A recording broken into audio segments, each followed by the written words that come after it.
Hi, I'm Anna. I catch my reflection in the salon's sleek glass windows and can't help but smile at the irony. A decade ago, I used to avoid mirrors, dreading the sight of myself. Now, I own Crown and Glory, the most exclusive hair salon in the city. Funny how life works out. Ready for the Anderson wedding party. Sarah brushes past me, arms full of high-end styling products. My best friend since high school, now my business partner, the only person who truly understands what this success means to me. 6 bridesmaids, 1 mother of the bride, and the star herself, I say, smirking. Piece of cake. But as I tuck a loose strand of hair behind my ear, my fingers linger, a habit I've never quite shaken. These days, my hair cascades past my shoulders in healthy waves, a far cry from the choppy, jagged cuts of my childhood. Sarah must notice, because her voice softens. Remember when Diana used to drag you to that awful discount place every 2 months? The memory hits like a slap. My stepmother, standing behind me with that saccharine, performative concern. Anna's hair just grows so fast, James, she'd tell my father, voice dripping with fake reason. You know how unruly it gets. We need to keep it manageable for school. And he, ever practical, would nod in agreement, never questioning why his daughter always returned looking like she'd lost a fight with a lawnmower. Meanwhile, her daughters, Vanessa and Victoria, sat at home brushing their thick, flowing hair, smirking as I walked in the door. Those weren't haircuts. They were punishments. I exhaled sharply, straightening a row of scissors with more force than necessary. Every time someone complimented my hair, every school dance where the boys noticed me instead of her precious girls, I snapped my fingers. Chop, chop, chop. Sarah nods, her expression darkening. She was always the one finding me crying in the school bathroom after another forced trip to the stylist's chair. Your dad never realized. Because Diana always waited until he was traveling, I mutter. By the time he got back, she had him convinced it was my choice. That I wanted a low-maintenance style for swimming.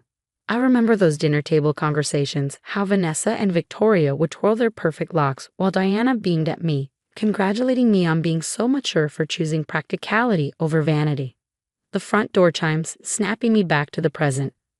My posture straightens, a professional smile already in place. But just before greeting our first client, I steal another glance at my reflection.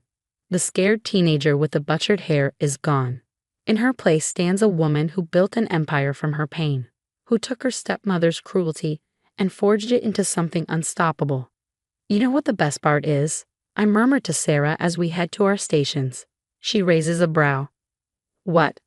Every time someone walks out of this salon feeling beautiful, it's another victory over Diana.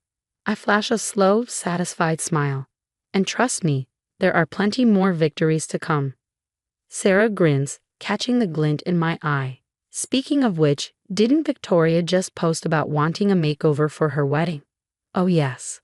I smile, picking up my favorite scissors. Won't this be interesting? The front door chimes again, and I nearly drop them. There they are. Diana, Vanessa, Victoria, strutting into my salon like they own the place. 7 years since I left home, and they haven't changed a bit. Same entitled expressions, same superior attitudes. They don't recognize me at first, hidden behind my sleek black uniform. My polished confidence, my success. We need the best stylist you have, Diana announces, her voice as saccharine as ever. That tone used to make my stomach turn. My daughter Victoria is getting married, and we want everything perfect. Across the salon, Sarah catches my eye, her lips twitching in amusement. Of course, she says smoothly.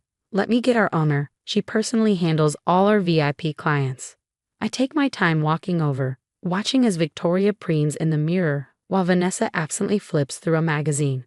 Did you see Anna's profile in the business section? Vanessa snorts, running some little salon across town. Can you believe she's trying to compete with places like this? Well, Victoria drawls, adjusting her engagement ring. She always did think too highly of herself. Diana chuckles, adjusting her designer scarf. Remember how your father had to constantly remind her that beauty isn't everything. Those haircuts were for her own good, teaching her humility. My hands tightened behind the reception desk. Humility, that's what she called it. Every time a boy asked me to a dance. Every time a school event meant I might shine just a little too brightly. Every time I started to feel confident, snip, snip, snip.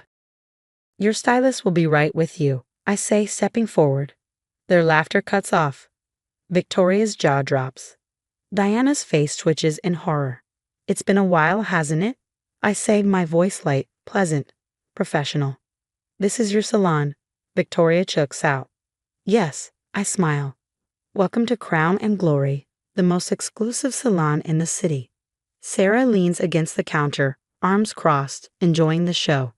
Sarah, I say casually, could you grab my special lookbook? The one with the before and after photos. She disappears into the back, but we both know what she's actually retrieving. My old photo album. The one filled with every horrible haircut, every tear-streaked aftermath, every date meticulously recorded, along with Diana's instructions to the cheap salons, always requesting they take off as much as possible, regardless of my preference. I take my time flipping through the pages when Sarah returns, letting Vanessa and Victoria get a good look. You know what's fascinating? I muse, tilting the book toward them. Every bad haircut lines up perfectly with an event where I might have gotten more attention than your daughters. I glance up. What a coincidence. Diana's face drains of color. I reach for my phone. I wonder what Dad would think about all these coincidences. He's been asking why I never come to family dinners anymore. You wouldn't dare, Diana hisses. I hold her gaze, unflinching. Try me. Then I smile, slipping my phone into my pocket. Now about those wedding styles. Shall we discuss how you'd like to look in the photos? Victoria swallows hard. We should go. Diana doesn't move right away, but she knows she's lost.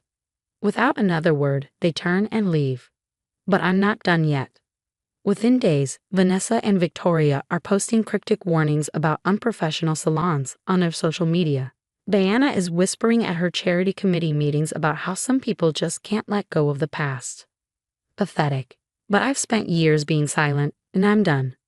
While sorting through Dad's old study, I find his camera bag stuffed in the back of his closet. Hours of family videos, and then Christmas morning. I was 15. Anna, show everyone your new haircut. Diana's voice rings out from the speakers. The camera pans to me, devastated. Hair brutally chopped short just before the annual family portrait. She picked it herself, didn't you, dear? In the background, Vanessa leans toward Victoria, whispering. Mom said shorter hair would make her nose look bigger in the photos. Sarah sits beside me, watching the footage. Your dad needs to see this, she murmurs. I nod. He will, along with everyone else who matters. The annual Henderson family dinner is days away. Every notable family in their social circle will be there. I arrive early, helping Dad set up in the kitchen. Remember how you used to braid my hair before bed? I say, scrolling to a picture on my phone. Before Diana decided long hair was too high maintenance for me. He frowns. She said you wanted it short. His voice trails off as the video plays. The whispered conversations. The tearful aftermath of each forced haircut. Diana's smug satisfaction as she systematically chipped away at a young girl's confidence.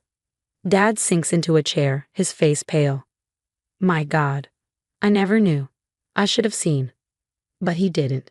And that's exactly why he's seeing it now. The Henderson Charity Gala, Diana's crown jewel. Her moment to shine. The elegant, compassionate philanthropist, the perfect wife, the devoted mother. She stands at the podium, delivering her well-rehearsed speech about supporting vulnerable youth. And then the screen behind her changes. The slideshow begins. Photo after photo. A teenage girl, her confidence stripped away piece by piece. Video clips, Diana's own voice, her own manipulation, laid bare for the entire room. The forced haircuts, the whispered comments. Then Vanessa and Victoria's voices, captured without their knowledge, murmuring the truth. Mom said shorter hair would make her nose look bigger in the photos. Mom didn't want her looking better than us. A ripple of stunned silence spreads through the crowd. Diana falters. Her poised, practiced smile freezes as she turns to the screen, staring at her own reflection in the evidence. The room is no longer hers. I stand. My voice is clear, steady, louder than hers ever was. I believe that childhood emotional abuse is exactly the kind of issue this charity should address. Gasps, murmurs. And then Dad rises beside me. We need to talk? Now. The aftermath swift, unforgiving.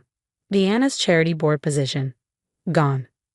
Her social standing. Shattered. Vanessa and Victoria's wedding invitations. Mysteriously lost in the mail. As for crown and glory. Booked solid for months. It turns out karma has an incredible sense of irony, and it looks dang good on everyone who walks through my doors. Dad stops by the salon weekly now, usually bringing lunch and apologies I no longer need. We're rebuilding stronger than before. Sarah jokes that we should add revenge makeovers to our service menu. Looking in the mirror now, I see more than success. I see victory. My hair flows past my shoulders exactly the way I choose to wear it, and every client who walks through my doors leaves feeling just as empowered. Diana still lives in town, I hear. Still tries to maintain her social circle. But here's the thing about small communities, they have long memories. And thanks to that charity gala footage, everyone knows exactly who she is. As for me, I'm too busy running the city's most exclusive salon to worry about her anymore. Though I did send her a gift card for a free haircut. She hasn't used it yet. Now let's talk. Did Anna go too far by exposing Diana in such a public way? What about Vanessa and Victoria? They were just teenagers when this started, raised by a mother who taught them that putting others down was the only way to stay on top. Now their social standing is gone. Their wedding plans are in shambles. Their lives are forever changed. Were they victims of Diana's manipulation too? Or were they old enough to know exactly what they were doing? What do you think? Have you ever been in a situation where getting justice meant others might get hurt? How did you handle it? What would you have done if you were Anna? If this story hit home for you, hit that like button. If you've ever faced toxic family dynamics, share your thoughts in the comments. And if you believe in justice, help this reach someone who needs to hear it. Because sometimes the best revenge isn't just living well.